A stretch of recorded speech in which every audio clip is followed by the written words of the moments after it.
السلام علیکم. ستړي مشه د څلورم نفر پولیسي ناول درنو مینوالو هیله ده چې تاسې ټول به ښه اوسئ. تاسې د تیرې او 50مې برخې په پای کې اورېدلی وو چې رامین او فریدریک د شارپ د نیولو لپاره د هغوی کور ته ورغلل. هماغه و چې شارپ یې په خپل کور کې پیدا کړ. تر دې ځایه تاسې په تیره برخه کې اورېدلي وه. دا چې په دې برخه کې څه کیږي ملتیا مې وکړئ.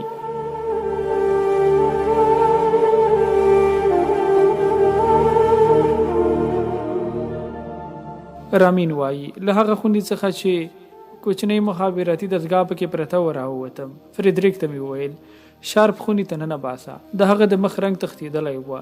له ښکاره بڼې څخه یو کمزوری او د کافي زده کړې نه لرونکی ایسېده. ومې پوښتل ما پېژنې؟ ویې ویل هو رامین یې، مخکې مې لیدلی وي او دا دویم ځل دی چې سره وینو. ژر کوه جامې دې واغونده. ویې ویل چېرته مې بیایې؟ ولې؟ ورته ومې ویل ولې وادي نه اورېدل؟ هربرت او ملګري درته منتظر دي. هغوی بریالي نه شول. ویې ویل هغوی بریالي نه شول؟ نه بې عقله اړون دي ما نه ویني. تا غوندې بې عقلان خپل ارباب ډېر ژر غولولی شي. تا اصلا زما مرسته وکړه نه د هغوی. فریدریک هغه مخ ته پورې وواهه او ویې ویل جامې دې واغونده. شارپ چې سخت ویرېدلی وه خپلې جامې واغوستې. ومې پوښتل پر دستګاه دې کار کوه؟ نه، ستا د وژنې د خبر را رسېدو ته منتظر وم چې مخابره یې کړم. اوس باید داسې یو څوک ومومو چې د هربرت او ملګرو د اسیرېدو خبر کاپا ته مخابره کړي. درځه. فریدریک ته مې وویل دی دهلیز ته بوځه چې زه دغه ځای ولټوم. شارپ وویل دلته څه شی نشته. ومې ویل پوهېږم چې هغوی مدرکونه نه درته پرېږدي. زه ووځه. دواړه خونې مې ولټولې. په تلوار ګرځېدم څه مې ونه موندل. لومړی مې هم سر خلاص وه چې نه یې شم ترلاسه کولی، ځکه د پیغلې جرترود په کور کې چې اصلا د کاپا لومړی مخابراتي تمځای وه څه نه وه. نو طبعا چې د شارپ په کور کې هم باید نه وي. دا چې هغه یو وړوکی نومي سړی وه نو له همدې امله یې کور د مخابرې لپاره کاروه. له خونې څخه راووتم. فریدریک ته مې وویل درویې باسه. شارپ مو له کوره راویست. ما دروازه وتړله او فریدریک ته مې وویل د کوڅې سر ته دې پام وي. هلته په رسېدو مې د یو سړي سیوری ولید چې د موټر شاته وڅرخېد. د فریدریک هم ور پام شو. دواړه ودرېدو. ومې ویل تر دې ځایه یې څارلی یو. ته شارپ کوڅې ته ننه باسه او پام ور باندې کوه. وروسته دیوال ته شوم. ګوته مې پر ماشه ایښې وه او دې ته منتظر وم چې له لیدو سره سم ډزې پرې وکړم. د موټر له شا څخه د یو سړي غږ اوچت شوه چې ویې ویل زه یم رامینه، ډزې ونه کړې. د براډلي آواز مې وپېژاند. ومې ویل راووځه. د موټر له شا څخه راووت. ور وړاندې شوم او د ماشیندار په خوله مې پر سینه وټپاوه او ومې ویل بیا پیدا شوې؟ ویې ویل غوښتل مې ووینم چې په چا پسې راغلی یې. ومې ویل پر کومه چې راغلی یې پر هغه ځه. څنګه درته ووایم چې ستا سره مخامخېده نه غواړم. ویې ویل پر سترګو ښاغلی رامینه، ته خو پوهېږي چې زه په خبرو پسې ځم. ځه نوره کیسه دې ولیکه. شپه په خیر. په خیر. راووځه فریدریکه. فریدریک شارپ له کوڅې څخه راوویست او موټر ته یې ننیست. ماشیندار مې هغه ته په لاس کې ورکړ او ومې ویل له دې سړي څخه مې زړه بېغمه دی. اوسپنیز ولچک ته اړتیا نشته، خو که یې ماغزه سره واوښتل بې له ځنډه یو دوه مرمۍ په ګېډه کې ورځای کړه. خپله شټرینګ ته کېناستم او موټر مې وڅرخاوه. د براډلي څرک لا هم نه وه.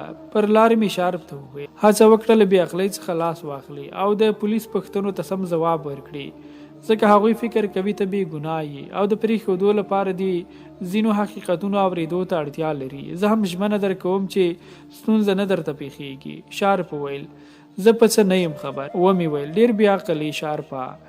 د تورنولو لپاره مې په کور کې یوازې د هغې مخابراتي دستګاه شتوالی بس دی.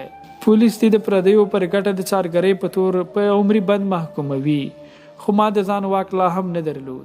ښه مهمه نه ده، په هر څه چې خبرې ووایه، اخر ژوند نه غواړې. د پولیسو ادارې ته ورسېدو. شارپ مو د څوکانم کاري دفتر ته بوت. د لیندن چې پر هغه سترګې ولګېد په خندا یې وویل ښاغلی شارپه، سر مې خلاص و چې رامین باید په چا پسې تللی وي. ادینا وویل زه نور څه نه وایم. ومې ویل تر اوسه مو لا پیل کړې نه ده. څوکانم راڅخه وپوښتل دا بیا څوک دی؟ ومې ویل ښاغلی شارپ، د لومړي نمبر نیکس د پروګرامونو مدیر او د کاپا یو کارکوونکی چې د حقیقتونو د روښانولو پرېکړه یې کړې ده. هغه وپوښتل نو دا لومړی ثبوت دی؟ ورو مې سر وښوراوه او ومې ویل هو همداسې ده. څوکانم شارپ ته وکتل او بیا یې ما ته وویل نو پیل یې کړه. د اواز ثبتول ځواب ورکړ. دا مې د بوریس له خولې واورېدل.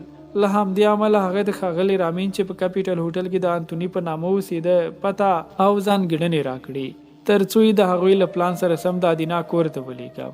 ما وپوښتل د ادینا په ګرفتارۍ خبرې وې؟ ځواب یې راکړ هو دا خبر بوریس راکړ ځکه زه د لومړي نمبر نیکس د پروګرامونو مدیر وم. ما باید د ادینا د پروګرامونو پر ځای د بلې و تابع کولای. ومې پوښتل هربرت او ایوان هم پیژنې؟ وی ویل نه دا دوه نومونه راته ناشنا دي. لیندن وپوښتل راما تا وواژه؟ شارپ ځواب ورکړ نه ما ونه واژه خو زما په فکر بوریس لاس پکې درلود. سوکانم بیا وپوښتل نو بوریس او ملګري د رامین او ادینا د وژلو پلان تړلی و همداسې نه ده؟ شارپ چې هره پوښتنه یې ځوابوله وویل. له بوریسه مې واورېدل چې نن شپه د رامین او ادینا د وژلو پلان تړل شوی دی. ما وپوښتل تا وړاندې هم زه لیدلی وم؟ ځواب یې راکړ یو ځل هغه هم په راما هوټل کې. له راما سره د خبرو پر مهال بوریس راوښویده او ساسې وژل یې راوسپاره خو بریالی نه شوم. ټاکلې وه د لرناکره مو وولم. سوکانم په خندا راته وویل ډېر نیکمرغه یې ځکه بانګوک ته له راتلو سره سم دې کاپا د وژنې موخه لري خو بریالی شوې نه ده. ومې ویل دا باید زما بې ګناهي وبولئ.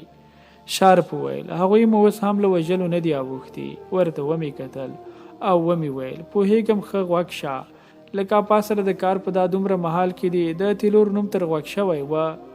هغه تر لږ فکر وروسته وویل دا نوم هم دا وسمرم. ادینا وویل تیلور خامخا کوم بل نوم درلود. لیندن مخ ورواړه او وی ویل ته خو باید ښه په خبره یې. سوکانم راڅخه وپوښتل بیا هم داسې کومه پوښتنه لري چې نه دي وي کړي؟ ومې ویل پاتې په قضایه چارواک واړه لري ځکه د هغوی د څارکې زه یې نه پیژنم تا ته ګډ وي. هغه د لا ډاډ او د هغه د خبرو ثبتولو په موخه مې ځینې وپوښتل. هغوی درې څه نومېدل؟ شارپ اوږې پورته واچولې او وی ویل نومونه یې نه دي رامعلوم خو درې سره د بانګوک اوسېدونکي وه. هغه شپه یو بل سړی هم وه چې تقریبا پوخ عمر رسېده. موږ له ښاره د باندې وه.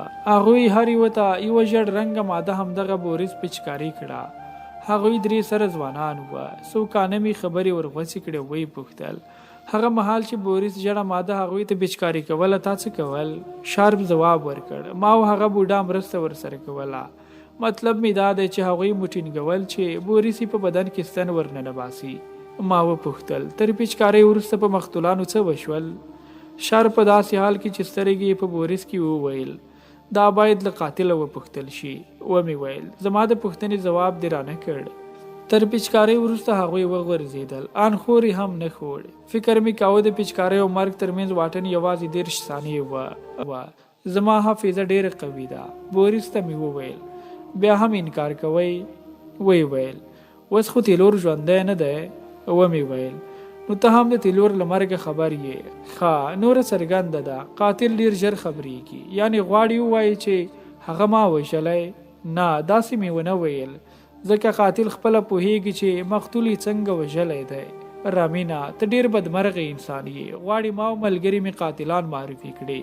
ومې ویل اخیر ستاسې د توقیفولو لپاره پولیس دلایلو ته اړتیا لري. په معناداره مسکا یې وپوښتل اوس مو زه په څه دلیل توقیف کړی یم؟ شارپ ته مې اشاره وکړه او ومې ویل ستا د یو همکار د شهادت په دلیل. بوریس په ښکاره ارامۍ وویل دا دروغ وایي هغه ته خبرې تا ورښودلې دي. ومې ویل ته یې دغسې وګڼه.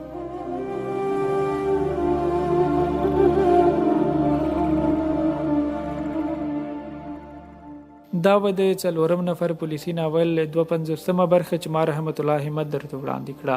په بله برخه کې چې یو ځل بیا ستاسې چوپړ کوم تر هغې ښه وختونه او خوشحاله